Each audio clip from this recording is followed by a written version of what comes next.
Assalamualaikum semua, selamat datang ke Solat Edu. Dalam Solat Edu, kamu dapat belajar cara solat yang betul dengan interaktif. Jom sama-sama kita belajar.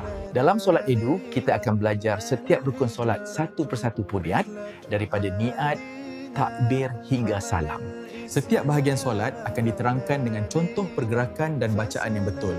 Kamu juga boleh ikut sekali supaya lebih mudah faham dan ingat. Ingat, solat bukan sekadar pergerakan, tapi tanda cinta kita kepada Allah. Jadi, marilah kita pelajari bersama dengan hati yang ikhlas. Segala amal bermula dengan niat. Dalam Solat Edu, kita akan belajar bagaimana menetapkan niat dengan betul supaya setiap solat kita diterima Allah. Bidawat.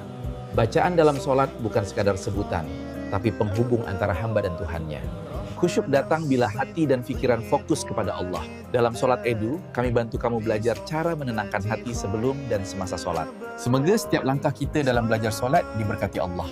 Teruskan bersama Solat Edu dan jadikan solat sebagai sumber ketenangan dalam hidup kita.